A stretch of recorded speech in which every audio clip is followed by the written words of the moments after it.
And then I'm going to get to settlement offers.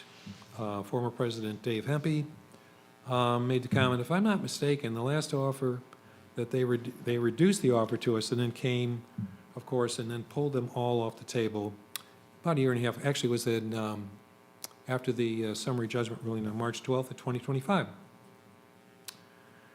So they state they still have an offer on the table, which they've never communicated to us since that last meeting back in 2021, which is when, I think it was November 9th of 2021. So I'm going to just kind of walk through a little bit here, because that comment was made, and then also, let's see.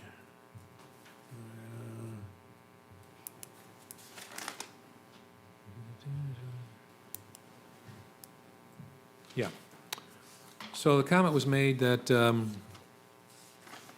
this was by Mr. Tibble, that they were told that they should not make any more offers after the summary judgment ruling by Judge Chapman, that we had communicated that to them. And I would just want to clarify that point so that everybody's aware of what we were trying to accomplish.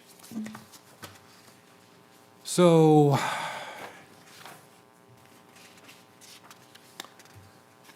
we had communications, and most of them were being carried out between the attorneys. So, Dave Freeman, our attorney, and Neil Smith, and then also with Jason Manning, who was the lead attorney for the school district, and also with James Doherty, who's the lead attorney for the District 94. So 34 was Jason Manning.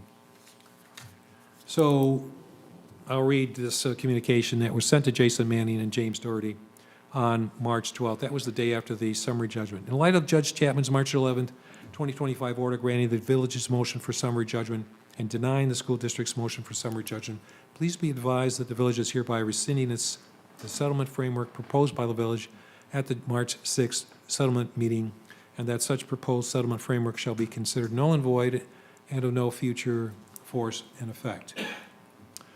And I'll summarize here that, we're aware that School District 34 had a school board meeting on March 13th, and that there was also going to be a meeting that was going to be held by District 94.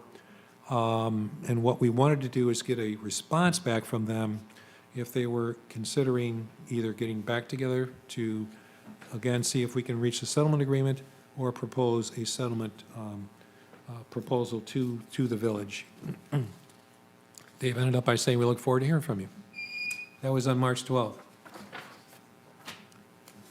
And then we get to April 4th, after I was prodding Dave to say, gee, have you heard anything from, Jason Manning or, the other attorney? Have you heard anything? So Dave sent another email, and he reiterated, what he had sent out on March 12th.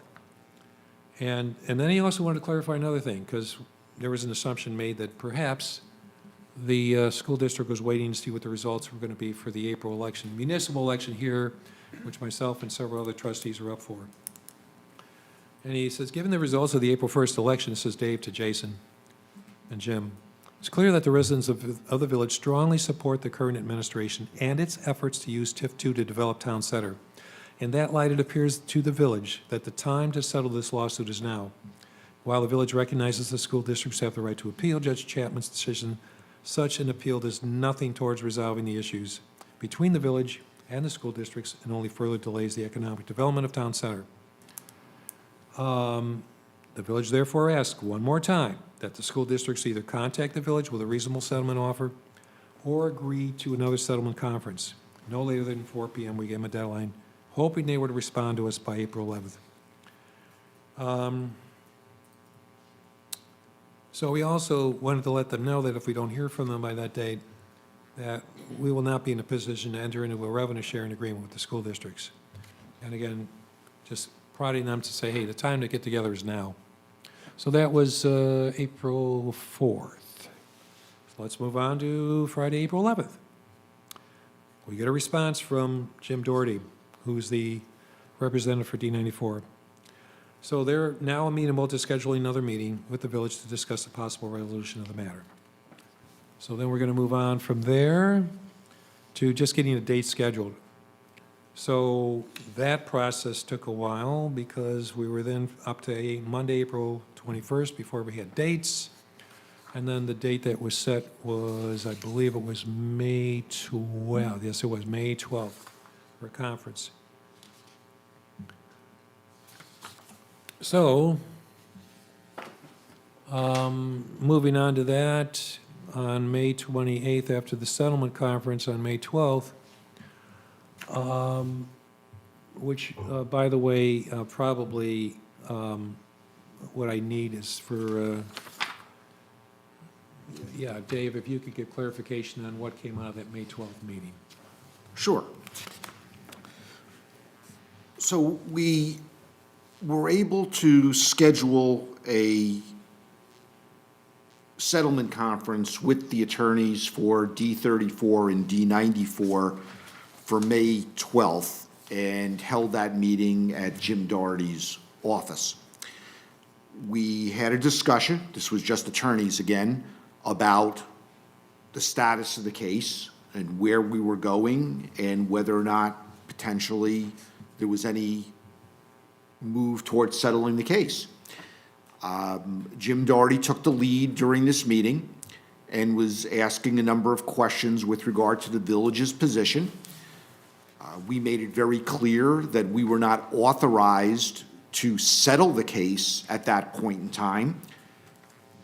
We were there simply to get information and take that back to the village board, which of course has the final decision-making authority. There was no offer, so to speak, made during that meeting by the school districts to the village. It was more of a question and answer session in terms of what did we, the attorneys for the village, think that the village board might be willing to do. And we were non-committal because we had to be non-committal. We didn't really know what the village board might be willing to do. So based upon that, we kind of ended that meeting with a please get back to us with regard to a specific settlement offer that we could bring to the village board for their consideration. And based upon that, the next email that I think the village president is going to refer to was dated May 28th, approximately 2 weeks after our May 12th settlement conference, and kind of followed up on that May 12th conference. So, Mr. President, I don't know if you want me to summarize that or if you want to go through that yourself, but that May 28th email kind of followed up on that May 12th conference. Could you also clarify what Jim Doherty had asked you specifically? Well, one of the things that Mr. Doherty asked was, what did I think the village would take or agree to in order to settle the case? And again, this was just kind of a backdoor way of asking me what I thought the village would do when I had told him I wasn't in a position to make an offer or to even really comment on what the village board might or might not do. But I understand what he was trying to accomplish, and he was asking me, well, in your opinion, what do you think? And he then said, well, the offer that had been made in the settlement conference prior to Judge Chapman's ruling was an offer to share the TIF revenues at 25%. That was the offer that was then revoked, rescinded by my email of March 12th after Judge Chapman had ruled. So Mr. Doherty's question was, well, do you think the village would take or agree to accept 20%. And I said the same thing I had been saying throughout, which was, Jim, I'm not really in a position to say. I don't know what the village board would or would not do. But he was trying to get me to come up with a number that I thought the village board would agree to, perhaps with the thought that that was a number, or he could ask me for a number that I knew the village board would accept, and I would be providing with some information that would help him and assist his clients in coming up with a settlement offer. And as I recall from your conversation to me, because the prior offer is 21.5%, and he had mentioned 21.5%, I think. Yeah, I think he may have started at 21, would the prior offer still be there, and then he was at 20. But it was clear that he was looking for a number that I thought the village board would accept.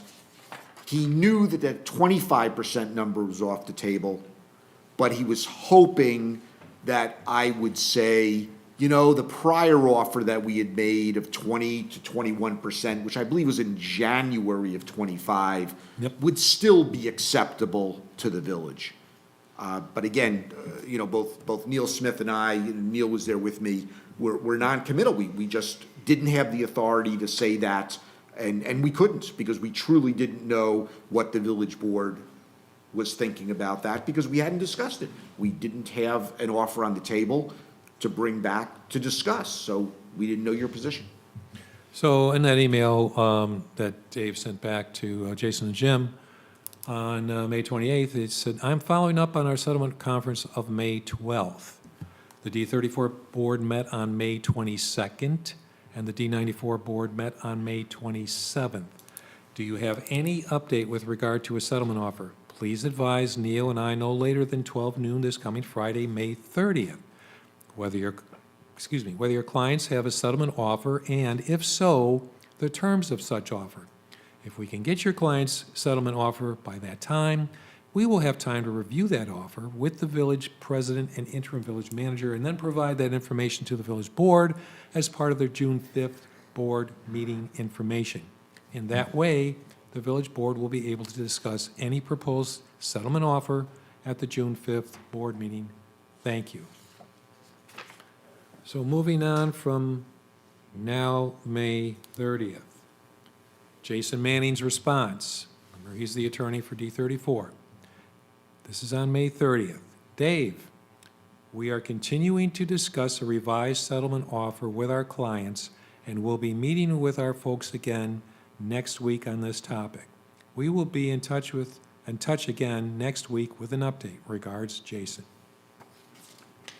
Okay. So then we're going to go to June 20th. June 4th. Or June 4th, sorry, that's right, I missed that one. So we're in May 28th, June 4th. Haven't heard anything yet. Jason Jim from Dave. Is there any update on receiving a settlement offer from the school districts? We have our pre-board meeting discussion this afternoon at 1 p.m. and our board meeting tomorrow night. Dave Freeman. Then we move on. Heard nothing again. June 20th. Now, keep in mind again, we go back to May 12th on that meeting that occurred where this was all discussed about, we're going to put together an offer, So Dave sends an email to Jason Manning on June 20th.